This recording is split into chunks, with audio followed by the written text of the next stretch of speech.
So when the dirt's too dry, you just gotta start mixing it. I just got home from a very long vacation and it was a little bit dry. I'm at about 8 gallons of water added to this already.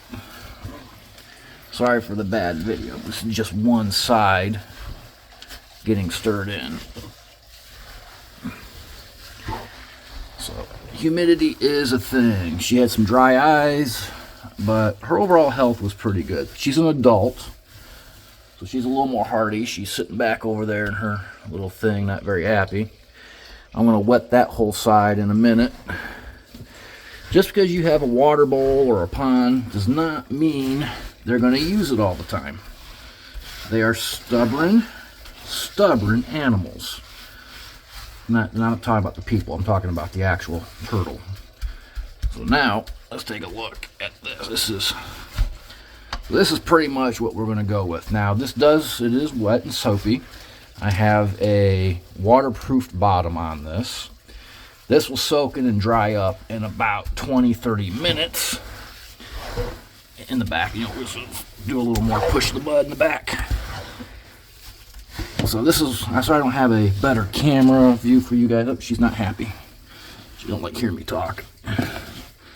So anyway, for those of you wondering what it takes sometimes for an indoor, this is just for indoor. All her other stuff, her hides, will be taken care of. But this side will be next. And the pond, which I'm refilling and dumping water out of, I'm going to run the filter because the filter broke in the last week. There she is. She's not happy. And that's just what we're going to go with. So then we'll check all the UVV. The ceramic heat emitter, it's running good. It runs at night. All the timers. Other regular heat lamps. So she's got about 90 degrees so right there. Her cool spots in the back are about 75. And the water heater, if it's working, keeps the water around 72. Okay, well, I gotta finish because I've only been home for 12, not even 12 hours yet, and this is my first thing I'm doing getting home. It's taking care of my little shell puppy. Okay, good luck to everyone. Okay, sorry if the videos are choppy. So we got that side pretty much melted down. I think I make sure I don't flood the pond, so if you hear water running. So next thing we're gonna do is get all her aesthetics back in. And I try to put everything kind of back in place where it goes for her, so she can kind of get back all the spiders inside this thing. This is her log. What we like to do is bury the log. Why are we burying the log, you ask? Well, simply put, it gives her something to dig under and into. Dulls the nails, all the other good crap. Gives her some basic, do good, take care of stuff. Now, this is the best part. Now, I have multiple hides. I have this hide here. The hides over here will move. But this is her main hidey spot. And what I like to do is get it back here and just, I cracked something. And wiggle down into the dirt. Why are we doing that? Well, and we're going to fill it in. 2 reasons. One, this is her super humid hide. She loves to bury and dig into this. Yeah, that'll still soak in. It's still kind of going. So she's going to bury into that. But because it's right there by her basking spot, it keeps this hide a good medium temperature. And it soaks in through the rock and the dirt there. This is a more thinner one. Now this is one of my little guests' earwigs from having plants I didn't frickin' check. But they do a pretty good job cleaning. I mean, they're not as good as isopods, but I'm not really mad at them. And they don't really get out in the house, and I think I'm flooding the pond.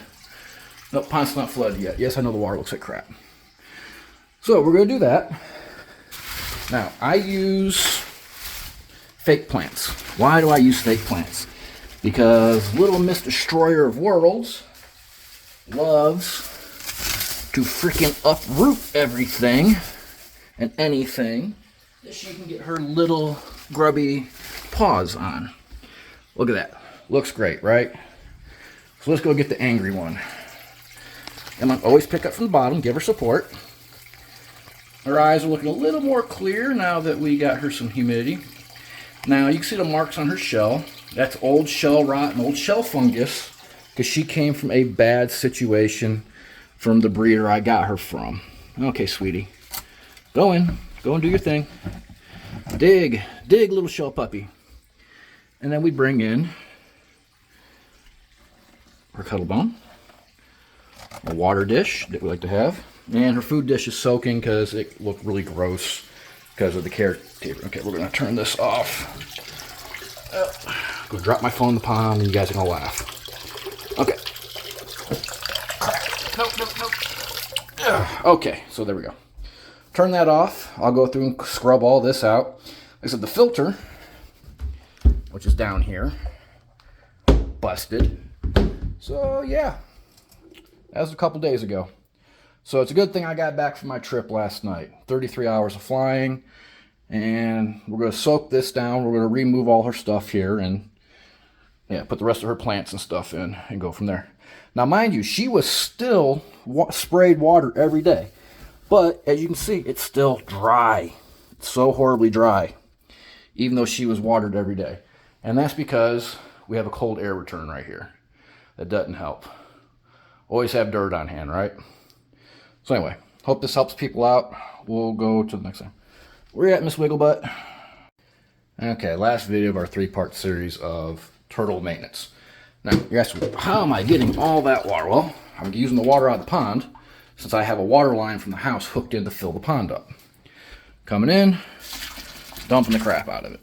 Now, as I pointed out in one of the other videos, why is none of this leaking? Well, because you see right here, I took the liberty of getting a very heavy duty pond liner. Oh, that's all sloshy. And that's what I used. On top of that, the way this is made, this is tile. All back here is all tile. On top of Durarock, which is on top of the liner that I use to keep everything waterproofed. Now, yes, I soaked the crap out of this. This will literally dry out by the end of the weekend. It's Saturday morning sometime. So now we got this. Let's put some more of the drier, heavier stuff in. And if I really need to, I grab the bag of dirt behind me and add to it. Now, I am going to change up some of the mixture in here later this week. I'm going to leave the same dirt in here. Bury her little thing in here.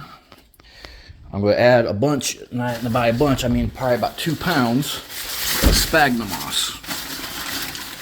And she loves digging into this area throughout the week. So, there we go. This is, minus me doing the pond, which I'm not going to do a video for because that's just not going to happen. So this is getting all of her stuff taken care of. Now, just a note, I do have a lip on here so she doesn't climb out. And as a rule, I don't keep anything that she can climb on or get out of. You know, this is an exception because she can't get up. Because turtles climb. I'll have to wash that later. So yeah. Got our temperatures, got our anti-ant device, because I've had ants get in here and make a nest under this or in this. Thankfully, nothing dangerous like fire ants. It's just been little sweet ants or whatever.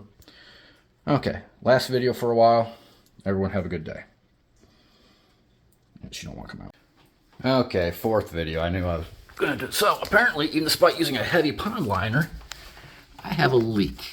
And that's because I cut this out to drop the pond down in here. Now normally I get my leaks from right here, where I cut through the floor and the liner, and a little bit's coming out. But this seems to be a little more pressing, which is why we have this here. And it's probably why that broke. That's why you always have, make sure you have a good surge protector on. So that'll be about a 30-minute fix, because all I'm going to do is go up under there with some non-toxic sealant, some Lexon, and call it a day. So there's a little tip for everybody. This pin's been up for almost 2 years, so it's overdue for a little bit of TLC maintenance. But we'll end this one with, how is she liking her digs? Yeah, she's happy. She's happy to be in there again. Good for her.